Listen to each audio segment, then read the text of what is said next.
ಹರಿಕಥಾಮೃತ ಸಾರ ಗುರುಗಳ ಕರುಣದಿಂದ ಪನಿತು ಪೇಳುವೆ ಪರಮ ಭಗವದ್ಭಕ್ತರಿದನಾದರದಿ ಕೇಳುವುದು. ಕಡು ಕರುಣಿ ನೀನೆಂದರಿದು ಹೇರುಡಲ ನಮಿಸುವೆ ನಿನ್ನಡಿಗೆ ಬೆಂಬಿಡದೆ ಪಾಲಿಸು ಪರಮ ಕರುಣಾ ಸಿಂಧು ಎಂದೆಂದು. ನಡು ನಡುವೆ ಬರುತ್ತಿಪ್ಪ ವಿಘ್ನವ ತಡೆದು ಭಗವನ್ನಾಮ ಕೀರ್ತನೆ ನುಡಿದು ನುಡಿಸೆನ್ನಿಂದ ಪ್ರತಿ ದಿವಸದಲ್ಲಿ ಮರೆಯದಲೇ. ವೆಂಕಟೇಶ ದೇವರ ಸ್ತೋತ್ರ ತತ್ವಸ್ವಾಲಿಯಲ್ಲಿ 18ನೇ ಪದ್ಯ. ಹಯವದನ ಸೃಷ್ಟಿ ಸ್ಥಿತಿ ಲಯ ಕಾರಣನು ನೀನೇ ದಯವಾಗಲೆ ಮಗೆ ದುರಿತೌಘ. ದಯವಾಗಲೆ ಮಗೆ ದುರಿತೌಘಗಳು ಬಟ್ಟ ಬಯಲಾಗುತ್ತಿಹವೋ ಸ್ಮೃತಿಯಿಂದ. ಹಯವದನ, ಹೇ ಹಯಗ್ರೀವ ದೇವರೇ, ನೀನೇ ನೀನೇ ಅಂದರೆ ಸ್ವಯಂ, ಇನ್ನೊಬ್ಬರ ಪರಮಾತ್ಮ ಯಾವುದೇ ಕೆಲಸ ಮಾಡಬೇಕಾದ್ರೆ ಯಾರ ಅಪೇಕ್ಷೆಯೂ ಇಲ್ಲದೆ, ಯಾರ ಸಹಾಯವಿಲ್ಲದೆ ಸ್ವತಂತ್ರನಾಗಿ ಸರ್ವೋತ್ತಮನಾಗಿ ಮಾಡ್ತಾ ಇದ್ದಾನೆ. ಅದಕ್ಕೆ ನೀನೇ ಅಂತ ಹೇಳ್ತಾ ಇದ್ದಾರೆ. ನೀನೇ ಸೃಷ್ಟಿ ಸ್ಥಿತಿ ಲಯ ಕಾರಣ. ಜಗತ್ತಿನ ಸೃಷ್ಟಿಗೆ, ಉತ್ಪತ್ತಿಗೆ, ಸ್ಥಿತಿಗೆ ಅಂದರೆ ನಮ್ಮನ್ನೆಲ್ಲ ಎಲ್ಲ ಜೀವಿಗಳ ರಕ್ಷಣೆ ಮಾಡುವುದು, ಲಯ ಅದನ್ನು ಕೊನೆಯ ಕಾಲದಲ್ಲಿ ಲಯ ಮಾಡುವುದು. ಇದಕ್ಕೆ ಸ್ವತಂತ್ರ ಕಾರಣ ನೀನೇ, ಮೂಲ ಕಾರಣ, ಸ್ವತಂತ್ರ ಕಾರಣ. ಪರಮಾತ್ಮ ಸೃಷ್ಟಿ ಸ್ಥಿತಿ ಲಯ ನಿಯಮನ ಜ್ಞಾನ ಅಜ್ಞಾನ ಬಂಧ ಮೋಕ್ಷ ಎಲ್ಲ ಅಷ್ಟಕರ್ತೃತ್ವವನ್ನು ಯಾರ ಅಪೇಕ್ಷೆ ಇಲ್ಲದೆ ಸ್ವತಂತ್ರನಾಗಿ ಸರ್ವೋತ್ತಮನಾಗಿ ಮಾಡ್ತಾನೆ. ಅದಕ್ಕೆ ಯಾರ ಅಪೇಕ್ಷಿಸದೆ ಅಂತ ಹೇಳ್ತಾ ಇದ್ದೆ. ಕಾರಣನು ನೀನೇನಪ್ಪ ಪರಮಾತ್ಮ. ದಯವಾಗಲೆ ಮಗೆ, ಅಪ್ಪ ಪರಮಾತ್ಮ ನೀನು ಕೃಪೆ ಮಾಡಿದರೆ, ನೀನು ನಮ್ಮ ಮೇಲೆ ದಯ ಮಾಡಿದರೆ ದುರಿತೌಘಗಳು, ನಮ್ಮ ಪಾಪರಾಶಿಗಳು ಅಂತ ಹೇಳ್ತಾ ಇದ್ದಾರೆ. ದುರಿತೌಘಗಳು ಅಂದರೆ ಪಾಪರಾಶಿ. ಆ ಪಾಪರಾಶಿಗಳೆಲ್ಲ ಬಟ್ಟ ಬಯಲಾಗುತ್ತಿಹವು. ಒಂಚೂರು ನಿಶ್ಶೇಷವಾಗಿ ಒಂಚೂರೂ ಉಳಿಯದೆ ಪೂರ ನಾಶವಾಗಿ ಹೋಗುತ್ತಪ್ಪ ಸ್ಮೃತಿಯಿಂದ, ನಿನ್ನ ಸ್ಮರಣೆ ಮಾತ್ರದಿಂದ. ನೋಡ್ರಿ ಎಷ್ಟು ಕರುಣಾ ಸಮುದ್ರ. ಭಕ್ತಿಯಿಂದ ಅವನ ಸ್ಮರಣೆ ಮಾಡಿದರೆ ಸಾಕು, ಕೃಪಾ ಸಮುದ್ರನಾಗಿರುವಂತಹ ಪರಮಾತ್ಮ ನಮ್ಮ ಹಿಂದಿನ ಎಲ್ಲ ಪಾಪಗಳನ್ನು ನಾಶ ಮಾಡಿ ನಮ್ಮ ಮೇಲೆ ಅನುಗ್ರಹ ಮಾಡ್ತಾನಂತೆ. ಇದಕ್ಕಿಂತ ಹೆಚ್ಚು ಏನು ಬೇಕು ಹೇಳ್ರಿ. ಇಲ್ಲಿ ಇದರಲ್ಲಿ ಭಗವತ್ ಸ್ಮರಣೆಯ ಮಹಾಫಲವನ್ನು ಹೇಳ್ತಾ ಇದ್ದಾರೆ. ಆ ಸ್ಮರಣೆಯು ಪರಮಾತ್ಮನ ಅನುಗ್ರಹದಿಂದಲೇ ಬರಬೇಕು, ಅವನ ಕೃಪಾ ವಿಶೇಷದಿಂದಲೇ ಬರಬೇಕು. ಸಂತತ ಹರ ಸ್ಮರಣೆಗೆ ಇಲ್ಲಿ ಹೇಳ್ತಾ ಇದ್ದಾರೆ.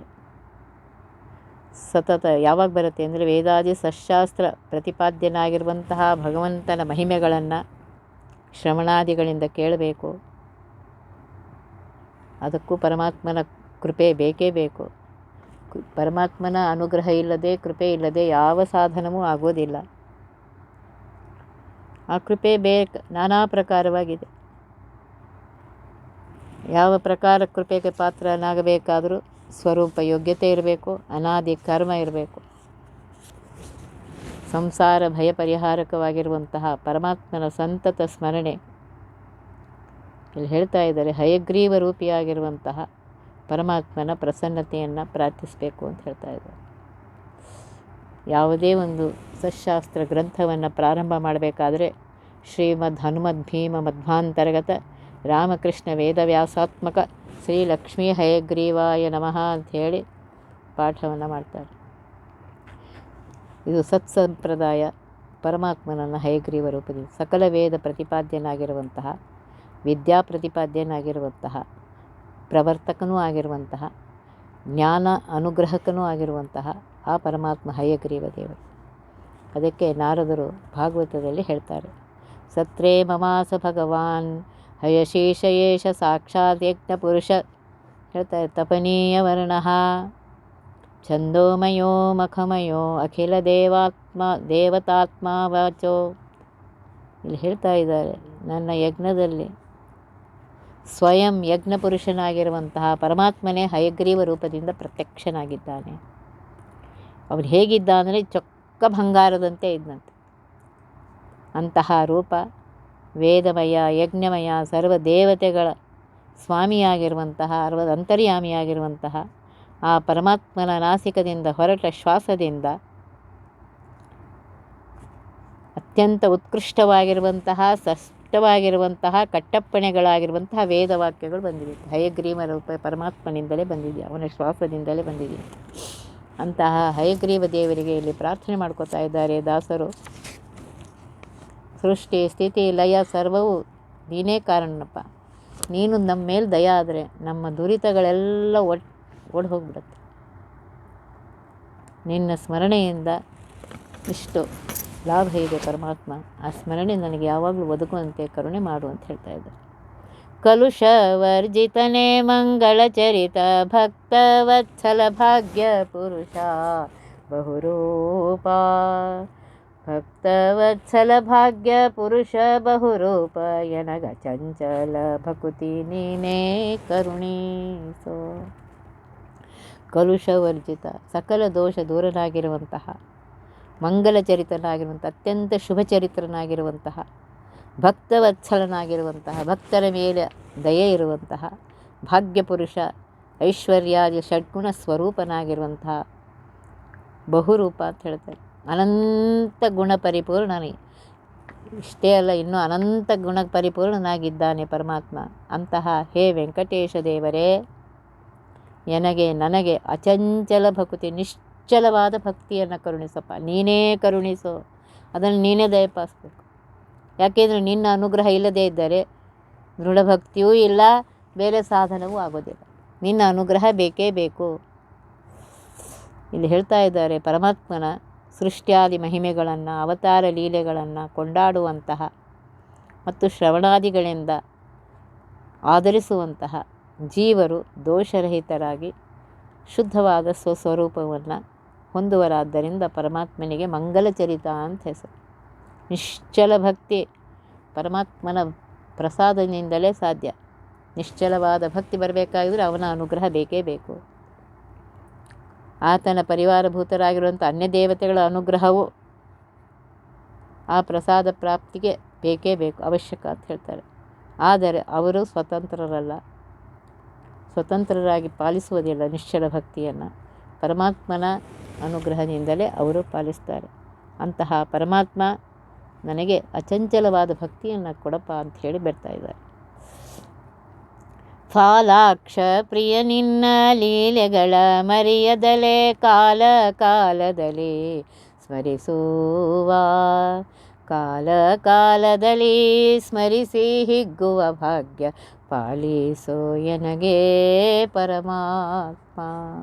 ಫಾಲಾಕ್ಷ ಪ್ರಿಯ, ಹಣೆಯಲ್ಲಿ ಕಣ್ಣು ಇರುವಂತಹ ರುದ್ರದೇವರಿಗೆ ಅತ್ಯಂತ ಪ್ರಿಯನಾಗಿರುವಂತಹ ಪರಮಾತ್ಮ, ಹೇ ಪರಮಾತ್ಮನೇ, ಲಕ್ಷ್ಮೀಪತಿಯಾಗಿರುವಂತಹ ಶ್ರೀಹರಿಯೇ, ನಿನ್ನ ಲೀಲೆಗಳ, ನಿನ್ನ ಮೂಲರೂಪ ಮತ್ತು ಅವತಾರಗಳ ಲೀಲೆಗಳನ್ನು, ಮಹಿಮೆಗಳಿಂದ ಕೂಡಿರುವಂತಹ ಕ್ರೀಡೆಗಳನ್ನು ಮರೆಯದಲೇ, ಅಂದರೆ ಕಾಲದಲ್ಲಿ ಅದನ್ನು ಮರೆಯದೆ, ಕಾಲದಲ್ಲಿ ಅಂತ ಹೇಳ್ತಾ ಇದ್ದಾರೆ. ಅಂದರೆ ಸರ್ವಥಾ ವಿಶೇಷವಾಗಿ ವಿಹಿತ ಕರ್ಮಾನುಷ್ಠಾನ ಕಾಲಗಳಲ್ಲಿ ಅದನ್ನು ಸ್ಮರಣೆ ಮಾಡ್ತಾ ಇರಬೇಕು. ಸ್ಮರಿಸಿ ಹಿಗ್ಗುವ ಅಂತ ಹೇಳ್ತಾ ಇದ್ದಾರೆ. ಆ ಪರಮಾತ್ಮನ ಸ್ಮರಣೆ ಬಂದಾಗ ಸಂತೋಷ ಆಗಿರಬೇಕು. ಪರಮಾತ್ಮ ಎಂಥ ಮಹಾನುಭಾವನಪ್ಪ ನೀನು ಅಂಥೇಳಿ ಸಂತೋಷ ಹಿಗ್ಗಿ ಹರ್ಷಿಸುವ ಅಂತ ಹೇಳ್ತಾ ಇದ್ದಾರೆ. ಸ್ಮರಿಸಿ ಹಿಗ್ಗುವ ಆ ಭಾಗ್ಯವನ್ನು, ಆ ಸ್ಮರಣ ರೂಪವಾಗಿರುವಂತಹ ಸಂಪತ್ತನ್ನು ನನಗೆ ದಯಪಾಲಿಸಪ್ಪ. ಅಂದರೆ ಪರಮಾತ್ಮ, ನಿನಗಿಷ್ಟೇ ಬೇಡ್ಕೋತೇನೆ, ನಿನ್ನ ವಿಸ್ಮರಣೆ ಬಾರದಂತೆ ನನ್ನನ್ನು ರಕ್ಷಣೆ ಮಾಡು. ನಿನ್ನ ವಿಸ್ಮರಣೆ ನನಗಾಗಲೇಬಾರ್ದು ಎಂದು ಯಾವ ಕಾಲಕ್ಕೂ, ಪ್ರತಿ ಕ್ಷಣಕ್ಕೆ ನೆನೆ ಹರಿಯ, ಪ್ರತಿ ಕ್ಷಣಕ್ಕೆ ನೆನೆ ಲವಕ್ಕೆ ತ್ರುಟಿಗೆ ನೆನೆ, ಇರುಳು ಹಗಲು ನೆನೆ ಹರಿಯ ಮನವೇ. ದಾಸರು ಅದನ್ನೇ ಬಿಡ್ಕೋತಾ ಇದ್ದಾರೆ. ಏ ಮನಸ್ಸೆ, ಪ್ರತಿ ಕ್ಷಣದಲ್ಲಿರುವ ಸಣ್ಣ ಭಾಗ ಲವ ತ್ರುಟಿಯಲ್ಲೂ ಆ ಪರಮಾತ್ಮನ ಸ್ಮರಣೆಯನ್ನು ಮಾಡು, ಅವನನ್ನು ಮರೆಯಬೇಡ. ಇಲ್ಲಿ ಹೇಳ್ತಾ ಇದ್ದಾರೆ ಪರಮಾತ್ಮ ಎಂಥವನು ಅಂದರೆ, ಫಾಲಾಕ್ಷ ಪ್ರಿಯ ಅಂತಂದರೆ ಇಲ್ಲಿ ಎರಡು ಅರ್ಥ. ಒಂದು, ರುದ್ರದೇವರಿಗೆ ಪ್ರಿಯತಮನಾಗಿದ್ದಾನೆ. ಪ್ರಿಯೋ ಹಿ ಜ್ಞಾನಿನೋತ್ಯರ್ಥಂ ಅಹಂ ಸಚ ಮಮ ಪ್ರಿಯ.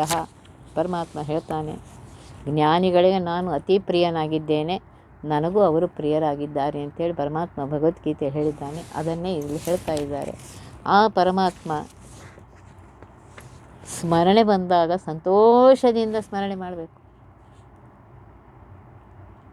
ನಗುವರು ನಾಟ್ಯವಾಡುವರು ಅಂತ ಹೇಳ್ತಾ ಇದ್ದಾರೆ ಇನ್ನೊಂದು ಹಾಡಿನಲ್ಲಿ. ಏನು ಅವ್ರಿಗೆ ಮೈ ಮೇಲೆ ಎಚ್ಚರ ಇರ್ತಾರೆ, ಸ್ಮರಣೆ ಮಾಡುವಾಗ ನಗುತ್ತಾರಂತೆ, ನಾಟ್ಯ ಆಡ್ತಾರಂತೆ, ಕುಣಿತಾರಂತೆ. ಯಾವುದೇ ಎಚ್ಚರ, ಯಾಕೆಂದರೆ ಅಲ್ಲಿ ಪರಮಾತ್ಮ ಮನಸ್ಸಿನ ಕಣ್ಣಿಗೆ ಕಾಣಿಸ್ತಾ ಇದ್ದಾನೆ. ಅದನ್ನೇ ಇಲ್ಲಿ ಹೇಳ್ತಾ ಇದ್ದಾನೆ. ಕನಸಿಲಾದರೂ ವಿಷಯ ನೆನೆಹ ನೀಯದೆಯನ್ನ ಮನದಲ್ಲಿ ನೀನೇ ನೆಲೆಗೊಳ್ಳೋ, ಮನದಲ್ಲಿ ನೀನೇ ನೆಲೆಗೊಳ್ಳೋ ಲೋಕ ಪಾವನ ಚರಿತ ಪಾರ್ಥ ಸಖಾ ಶ್ರೀಕೃಷ್ಣ. ಲೋಕ ಪಾವನ ಚರಿತ್ರ, ಸರ್ವಲೋಕಗಳನ್ನು ನಿನ್ನ ಚರಿತ್ರೆಯಿಂದ ಪವಿತ್ರನ್ನಾಗಿ ಮಾಡುವಂತಹ ಸರ್ವ ಪ್ರಜೆಗಳನ್ನ ಯಾರು ಸ್ಮರಣೆ ಮಾಡ್ತಾರೋ ಅವರನ್ನು ಪರಮಾತ್ಮ ಅವರು ಇವರು ಅಂತ ನೋಡಿದ್ದಾರೆ. ಯಾರು ಪರಮಾತ್ಮನ ಭಕ್ತಿಯಿಂದ ಸ್ಮರಣೆ ಮಾಡ್ತಾರೆ ಅವರನ್ನು ಪರಮಾತ್ಮ ರಕ್ಷಣೆ ಮಾಡ್ತಾನೆ. ಪಾರ್ಥ ಸಖ, ಅರ್ಜುನನ ಸಖನಾಗಿರುವಂಥ, ಅರ್ಜುನನ ಗೆಳೆಯನಾಗಿರುವಂಥ ಹೇ ಶ್ರೀಕೃಷ್ಣ, ಕನಸಿಲಾದರೂ ಕನಸಿನಲ್ಲಿಯೂ ಸಹ ವಿಷಯ ಭೋಗದ ನೆನಪನ್ನು ಕೊಡಬೇಡ. ಕನಸಿನಲ್ಲೂ ಬರಬಾರ್ದು. ಎಚ್ಚರಿದ್ದಾಗಂತೂ ಅಲ್ಲೇ ಬೇಡ.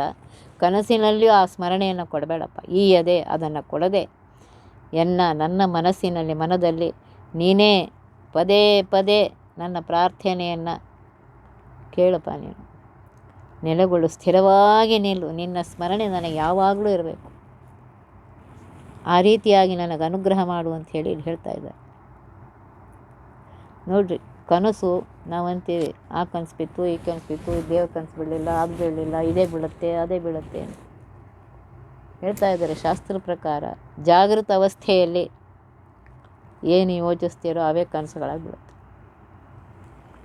ಪರಮಾತ್ಮ ಏನು ಮಾಡ್ತಾ, ತೈಜಸ ನಾಮಕ ಪರಮಾತ್ಮ ಜಾಗೃತ ಅವಸ್ಥೆಗೆ ವಿಶ್ವನಾಮಕ ಪರಮಾತ್ಮ ಇದ್ದಾನೆ.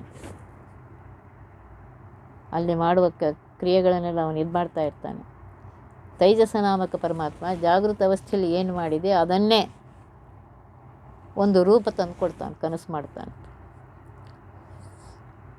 ಅಲ್ಲೊಂದು ನೋಡಿರ್ತೀರಿ, ಇಲ್ಲೊಂದು ನೋಡಿರ್ತೀರಿ, ಇದೇನೇನೋ ಬಂದಿರುತ್ತೆ ಮನಸ್ಸು, ಅದನ್ನೆಲ್ಲ ಸೇರಿಸಿ ಒಂದು ಒಳ್ಳೆಯ ರೂಪವನ್ನು ಕೊಟ್ಟು ಒಂದು ನಾಟಕ ಮಾಡಿದಂಗೆ ಮಾಡಿಸ್ತಾನೆ.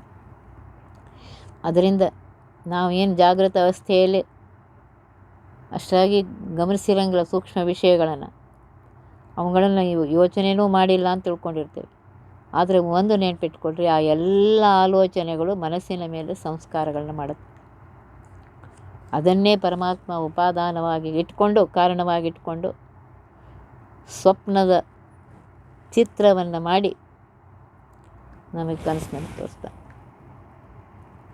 ಒಳ್ಳೆಯ ಕನಸು ಬೀಳ್ತಾ ಇದೆ ಅಂದರೆ ನಾವು ಒಳ್ಳೆಯದನ್ನು ಯೋಚಿಸ್ತಾ ಇದ್ದೀವಿ, ಕೆಟ್ಟ ಕನಸು ಬೀಳ್ತಾ ಇದೆ ಅಂದರೆ ಇನ್ನೇನೋ ಯೋಚಿಸ್ತಾ ಇದ್ದೀವಿ. ಅದರಿಂದ ಅದನ್ನೇ ಜಾಗೃತ ಅವಸ್ಥೆಯಲ್ಲಿ ನಾವು ಮಾಡಿದಂತಹ ಅದೇನು ಮನಸ್ಸಿನ ಸಂಸ್ಕಾರಗಳಿವೆ ಅದನ್ನೇ ಉಪಾದಾನ ಕಾರಣವಾಗಿಟ್ಟುಕೊಂಡು ಪರಮಾತ್ಮ ಸ್ವಪ್ನದ ವಸ್ತುಗಳನ್ನು ನಿರ್ಮಾಣ ಮಾಡಿ ನಮಗೆ ಕನಸಿನಲ್ಲಿ ತೋರಿಸ್ತಾನೆ. ಆದ್ದರಿಂದ ಕನಸಿನಲ್ಲಿ ಒಳ್ಳೆಯದು ಬರಬೇಕಾಗಿದ್ರೆ ಜಾಗೃತ ಅವಸ್ಥೆಯಲ್ಲಿ ವಿಷಯ ಭೋಗದ ಬಗ್ಗೆ ಮನಸ್ಸಿನಲ್ಲೂ ಒಂದು ಹತ್ತಿರ ಸುಳಿಸಬಾರ್ದು ಅವನು. ಪರಮಾತ್ಮ ಹೇಳ್ತಾ ದ್ವಾಸುಪರ್ಣ ಪರಮಾತ್ಮ ಹೇಳ್ತಾ ಇದ್ದಾನೆ, ಜೀವನ ನಿತ್ಯ ಸಖ. ಒಂದು ಗಿಡದಲ್ಲಿ 2 ಪಕ್ಷಿಗಳು ಕುಳಿತಿದೆ. ತಿನ್ನದ ಹಕ್ಕಿ ಬಲವಾಗೈತೆ, ತಿಂದ ಹಕ್ಕಿ ಬಡವಾಗೈತೆ. ಒಂದು ಜೀವ, ಒಂದು ಪರಮಾತ್ಮ. ಪರಮಾತ್ಮ ಏನು ತಿನ್ನೋದು ಉಣ್ಣೋದು ಏನಿಲ್ಲ, ಆದರೂ ಗಟ್ಟಿಮುಟ್ಟಿಯಾಗಿದೆ. ಇದು ಬೆಳಗಿಂದ ಹಿಡಿದು ಸಾಯಂಕಾಲ ತನಕ ತಿಂತಾ ಇದೆ, ಮತ್ತು ಇದು ಸ್ವರಿಗೆ ಕಡ್ಡಿಯಂತೆ ಇದೆ. ಅದರಿಂದ ಇಲ್ಲಿ ಹೇಳ್ತಾ ಇದ್ದಾರೆ, ಪರಮಾತ್ಮ ಅರ್ಜುನನ ಸಖನಾಗಿ ಅವನಿಗೆ ಹೇಳಿದ್ದಾನೆ ಹೇಗಿರಬೇಕು, ಹೇಗೆ ಮಾಡಬೇಕು ಅಂತ. ಸಖೇತಿ ಮತ್ವಾ ಪ್ರಸವಂ ಯದುಕ್ತಂ. ಅಲ್ಲಿ ಹೇಳ್ತಾ ಇದ್ದಾನೆ ಪರಮಾತ್ಮ, ನನ್ನ ಜೊತೆಗೆ ನಾನು ನಿನ್ನ ಜೊತೆಗೇ ಇದ್ದೇನೆ. ಪ್ರತಿ ಕ್ಷಣಕ್ಕೂ ನನಗೂ ನಿನಗೂ ಇದೇ ಇಲ್ಲ, ನನ್ನ ಜೊತೆಗೇ ಇದ್ದೇನೆ. ನನ್ನ ಬಗ್ಗೆನೇ ಯೋಚಿಸ್ತಾ ಇರು. ಮನಸ್ಸಿನಲ್ಲಿ ನನ್ನನ್ನು ಸ್ಥಾಪನೆ ಮಾಡು. ವಿಷಯಗಳನ್ನು ಚಿಂತನೆ ಮಾಡಬೇಡ. ಆ ವಿಷಯ ಚಿಂತನೆಯಿಂದ ನಿನಗೇನು ಒಳ್ಳೆಯದಾಗೋದಿಲ್ಲ, ಅವು ಅನರ್ಥಕ್ಕೆ ಕಾರಣವಾಗುತ್ತೆ. ಆದ್ದರಿಂದ ವಿಷಯಧಾನವನ್ನು ಮನಸ್ಸಿನಿಂದ ಹೊರಹಾಕಿ ಆ ಪರಮಾತ್ಮನ ಗುಣರೂಪಗಳನ್ನು ಚಿಂತನೆ ಮಾಡು ಅಂತ ಹೇಳ್ತಾ ಇದ್ದ. ಭಾಗವತದಲ್ಲಿ ಅದೇ ಹೇಳ್ತಾ ಇದ್ದಾರೆ. ಇವರು ಪ್ರಹ್ಲಾದರಾಜರು ಹೇಳ್ತಾ ಇದ್ದಾರೆ, ವರಪ್ರದರಲ್ಲಿ ಯದೀರಾಸೀಶ ಮೇ ಕಾಮಾನ್ ವರಾಂಸ್ತ್ವಂ ವರದರ್ಷಭ ಕಾಮಾನಾಂ ಹೃದಯ ಸಂರೋಹಂ ಭವತಸ್ತು ವೃಣೇ ವರಂ. ವರಪ್ರದರಲ್ಲಿ, ವರ ಕೊಡುವರಲ್ಲಿ ಶ್ರೇಷ್ಠವಾಗಿರುವಂತಹ ಹೇ ನರಸಿಂಹದೇವರೇ, ನಿನಗೆ ವರ ಕೊಡೇಬೇಕಾಗಿದೆಯಲ್ಲ, ನನಗೇನು ವರ ಬೇಕಾಗಿಲ್ಲ, ಆದರೆ ನೀನು ತಗೋ ಅಂತ ಹೇಳಿಕತ್ತಿದ್ದೆ, ನಿನ್ನ ಆಜ್ಞೆಯನ್ನು ಮೀರಲಾರದೆ ವಿಜ್ಞಾಪಿಸ್ಕೊಳ್ತೇನಪ್ಪ, ನಿಂಗೆ ಬೇಡ್ಕೊಳ್ತೇನೆ. ವಿಷಯದ ಭೋಗದ ಆಶೆ ಯಾವ ಕಾಲಕ್ಕೂ ನನ್ನ ಮನಸ್ಸಿನಲ್ಲಿ ಬರದಂತೆ ನೋಡ್ಕೊ, ಅದನ್ನು ಅನುಗ್ರಹ ಮಾಡು. ಅದೇ ಒಂದು ವರ ಕೇಳ್ತೀನಿ ಅಂತ ಹೇಳಿ ನೋಡಿರಿ ಪ್ರಹ್ಲಾದರಾಜರು ನರಸಿಂಹದೇವರಿಗೆ ಕೇಳ್ತಾ ಇದ್ದಾರೆ. ವಿಷಯ ಭೋಗದ ಬಗ್ಗೆ ಯೋಚಿಸಬೇಡ, ಅದಕ್ಕೇನು ಬಂದಿದೆ ಅನುಭವಿಸು. ಯಾವಾಗಲೂ ಮನಸ್ಸಿನಲ್ಲಿ ಅದು ತಿನ್ನಬೇಕು, ಇದು ತಿನ್ನಬೇಕು, ಅಲ್ಲಿ ಹೋಗಬೇಕು, ಇಲ್ಲಿ ಹೋಗಬೇಕು, ಅದು ಉಣಬೇಕು, ಇದು ಉಣಬೇಕು, ಇನ್ನೂ ಏನೇನೋ 20 ಇದೆ, ಅದರ ಬಗ್ಗೆ ಯೋಚಿಸ್ಬೇಡ. ಆ ಮನಸ್ಸಿನಲ್ಲಿ ಪರಮಾತ್ಮನ ಇಟ್ಟುಕೊಂಡು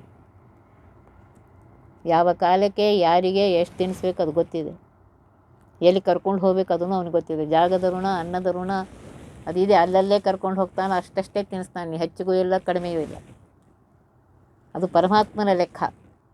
ನೀ ಅದರ ಬಗ್ಗೆ ಯೋಚಿಸಬೇಡ.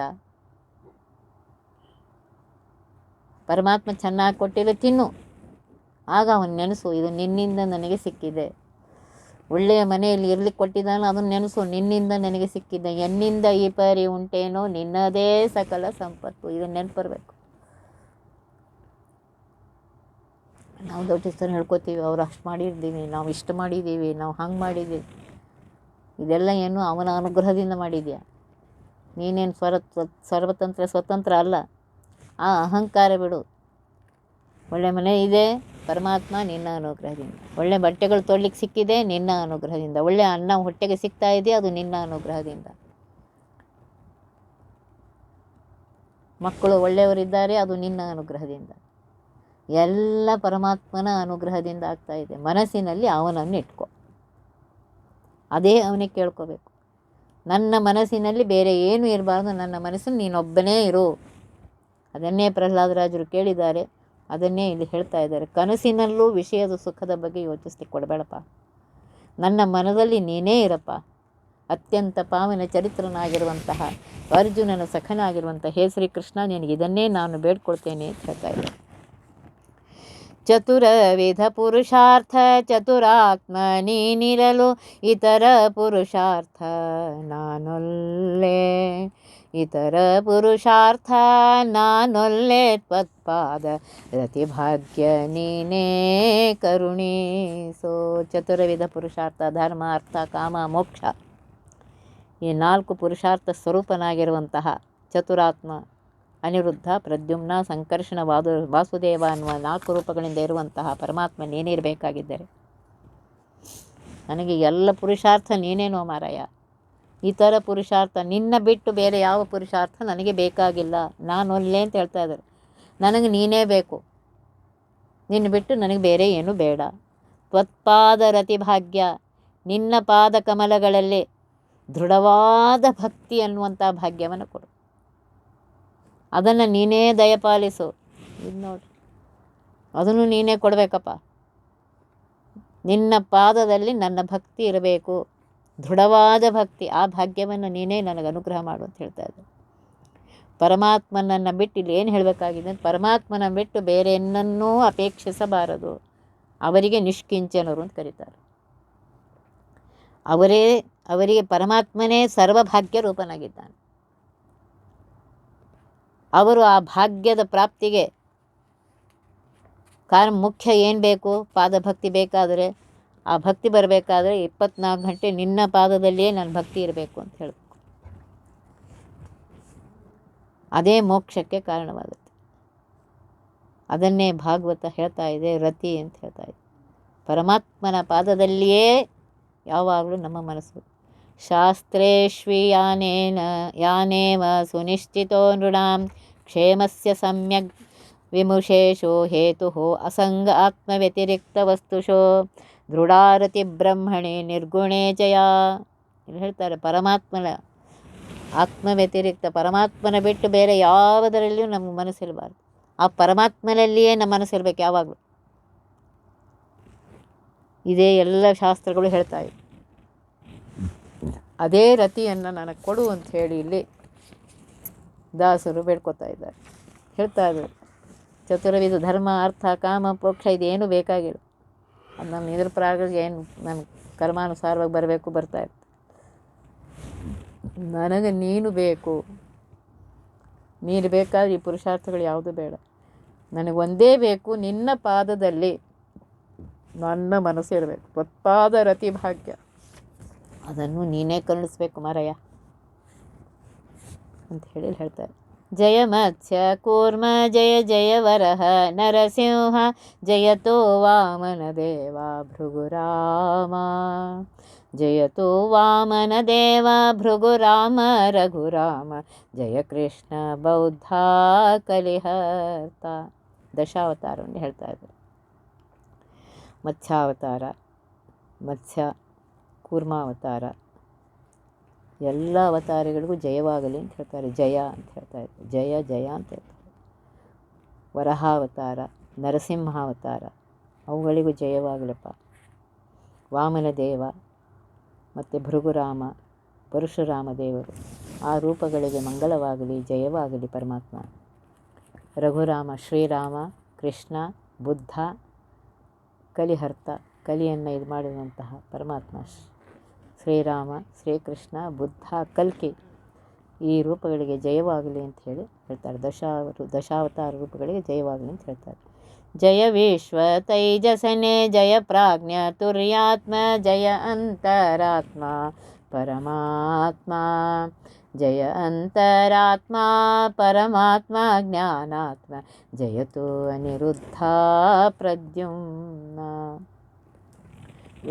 ವಿಶ್ವ ತೈಜಸ ಪ್ರಾಜ್ಞ ತುರ್ಯ ಆತ್ಮ ಅಂತರಾತ್ಮ ಪರಮಾತ್ಮ ಜ್ಞಾನಾತ್ಮ, ಏನು ಅಷ್ಟರೂಪಗಳಿವೆ. ಜಾಗೃತ ಅವಸ್ಥೆಗೆ